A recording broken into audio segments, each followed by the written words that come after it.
Warahmatullahi wabarakatuh. Alhamdulillah teman-teman, kita sudah masuki bulan Ramadan. Gimana puasanya hari ini? Masih semangat ya, walaupun kita tetap menjalankan KBM online. Karena insya Allah apa yang kalian lakukan di bulan Ramadan ini, pahala yang akan kalian dapatkan itu dilipat gandakan oleh Allah. Amin. Nah, selanjutnya kita mulai belajar tematik. Silahkan kalian persiapkan tematik 2-nya. Jika sudah, silakan kalian buka halaman 62. Ustazah akan bahas secara singkat. Silakan kalian simak baik-baik. Mengenai pola lantai. Apa itu pola lantai? Kalian pernah dengar mengenai pola lantai? Nah, pola lantai ini biasanya dibuat untuk memperindah pertunjukan tari. Nah, agar tarian tersebut terlihat indah dan kompak, biasanya dibuat yang namanya pola lantai. Nah, ada berbagai macam pola lantai. Yang pertama, pola lantai lurus depan ke belakang atau yang biasa disebut dengan vertikal. Bentuknya seperti ini. Yang kedua adalah pola lantai lurus ke samping atau horizontal. Nah, penari biasanya membentuknya lurusnya ke samping. Ada pola lantai diagonal. Jadi biasanya membentuk garis menyudut ke kanan dan ke kiri. Penari biasanya membentuknya seperti ini namanya diagonal. Dan yang terakhir, pola lantai melingkar. Pola lantai ini membentuk garis lingkaran. Bisa dipahami teman-teman mengenai pola lantai? Saya ulangi ya, pola lantai dibuat untuk memperindah pertunjukan tari.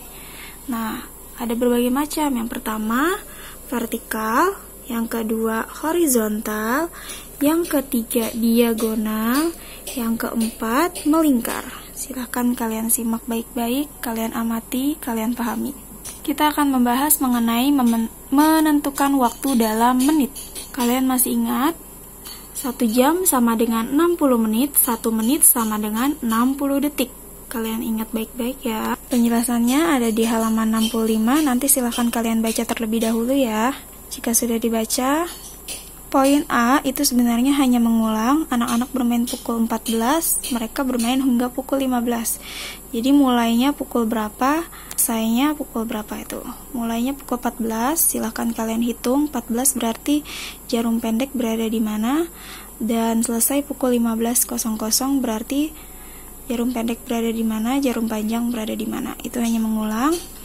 Sekarang Ustazah akan bahas yang poin B. Tentukan waktu berikut dalam menit. Perhatikan contoh. Silakan kalian lihat contoh. Contoh yang pertama, 1 jam sama dengan 30 menit. 1 jam 30 menit sama dengan titik-titik menit. Gimana cara menghitungnya? Pertama, kalian hitung dulu yang ini. Kalian fokus sama satu-satu. 1 jam itu sama dengan berapa menit? 60 menit. 60 menit ditambah 30 menit. Menit ke menit tidak usah dirubah lagi, tetap langsung 30 menit. Berarti 60 ditambah 30 sama dengan 90 menit. Ustazah ulang. Soalnya 1 jam 30 menit sama dengan titik-titik menit. Berarti gimana caranya? Kalian rubah dulu jamnya menjadi menit. Berarti berapa? 1 jam sama dengan 60 menit. Kemudian ditambah 30 menit. 60 ditambah 30 sama dengan 90 menit.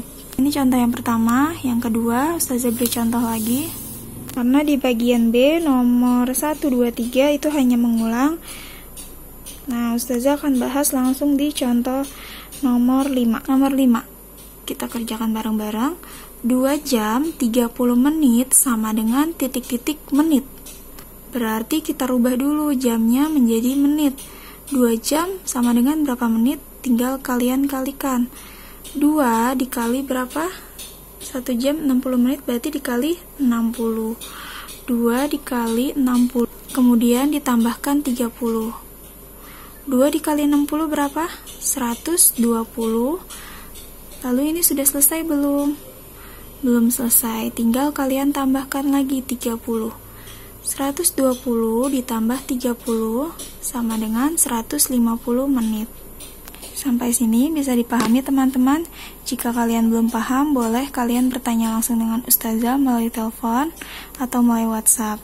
Intinya adalah kalian Ingat-ingat rumus yang ini, 1 jam sama dengan 60 menit, 1 menit sama dengan 60 detik. Ingat ya, waktu itu Ustazah sudah meminta kalian untuk menghafal perkalian. Perkaliannya diingat kembali. Selanjutnya kita bahas di halaman 75. Tentukanlah waktu kegiatan permainan berikut, gambarkan jarum jam sesuai waktu yang ditentukan. Halaman 75, Ino mulai bersepeda barunya pada pukul 15.00. 2 jam Ino bersepeda. Ino selesai bersepeda pada pukul, kita lihat soalnya, kita perhatikan, Ino mulai bersepeda barunya pada pukul 15.00. Berarti kita hitung dari 12, 13, 14, 15. Berarti jarum pendek menuju ke angka 3. Kalau 2 jam kemudian kita hitung dari jarum pendek menuju ke angka 3, 1, 2. Berarti jarum pendek menuju ke angka 5. Kalau ke angka 5 berarti berapa kalau sore? Bukan 05.00 melainkan kalian hitung. Tadi 12, 13, 14, 15, 16, 17. Berarti selesai pukul 17.00. Ingat ya penulisannya. Nah, pukul 10.30 Ino dan Arin selesai bermain teka-teki. Mereka bermain selama 30 menit. Mereka mulai bermain pukul, kalau 10.30 berarti jam berapa? Jam 10:30. Dari mana kalian tahu? Adalah kalau menit, hitungannya dari angka 1 itu 5, ke angka 2 itu 10. Jadi kalian hitung 5, 10, 15, 20, 25, 30. Ini menit ya, bukan jam. Nah, kalau tadi Ino dan Arin selesai bermainnya jam 10.30, berarti dia mainnya pukul berapa? Tinggal kalian hitung mundur. Dari jarum panjang menuju 6. 1, 5, 10, 15, 20, 25, 30. Berarti dia mulai bermain pukul 10. Nah, itu dia tadi contoh dari halaman 75. Selanjutnya, kalian bisa langsung mengerjakan evaluasi.